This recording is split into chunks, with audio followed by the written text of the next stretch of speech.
Opening the spreadsheet, what you should see is this screen in front of you now. It's just called Getting Started. The initial pieces of information critical to get it moving are to enter a name. So let's say that on this spreadsheet we just wanted to call it Bob. The date is the date the spreadsheet should commence from. So if it's going to commence on the 10th of August 2008, you just type in the date you're after. You can press tab to move from field to field.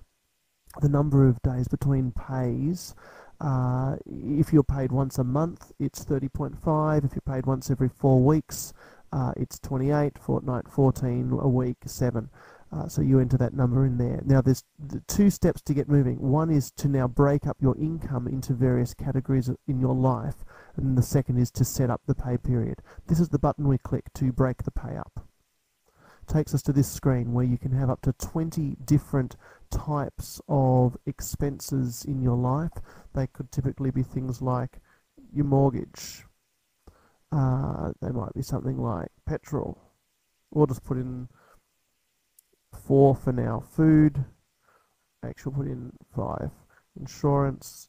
And under insurance, I'm thinking of things like life, home, contents, health, car,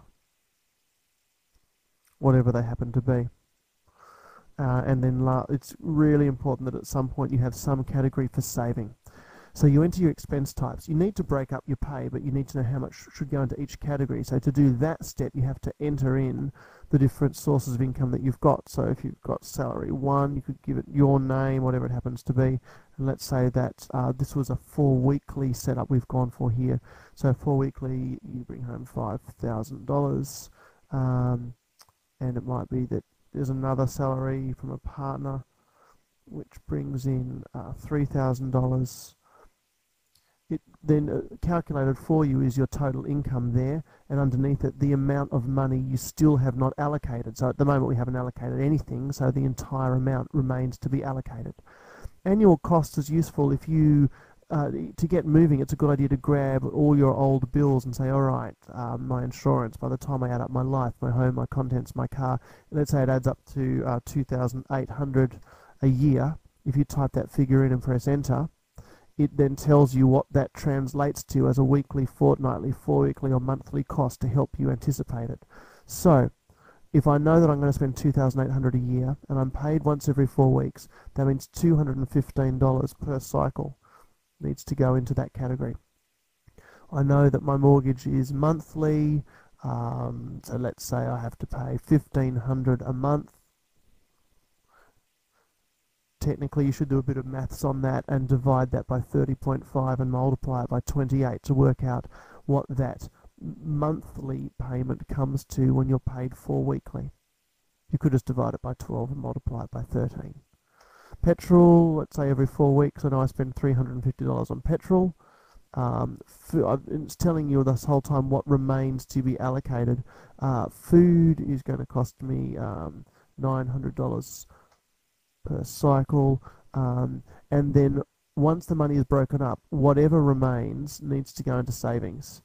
So we're going to put $5,035. So that the whole amount of this income has been broken up in some way.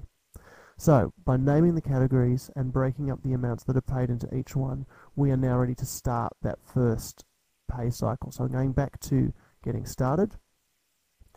Names in, that's the commencing date.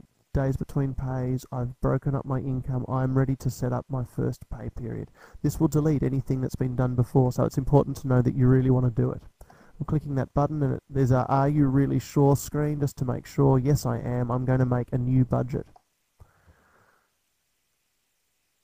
Okay, it takes you to the summary screen, which shows you the current date down the bottom here. It shows you how you've broken up your income. And until you've entered some expenses, then it's broken up that income into your various categories over here. Buttons to note down the side. If every time a new pay comes in, you'll click this button here. If you make a mistake, you can delete all details of the most recently entered pay.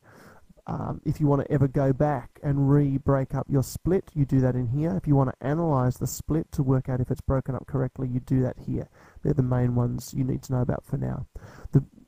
This button down the bottom, prints a region of the screen from there up to there.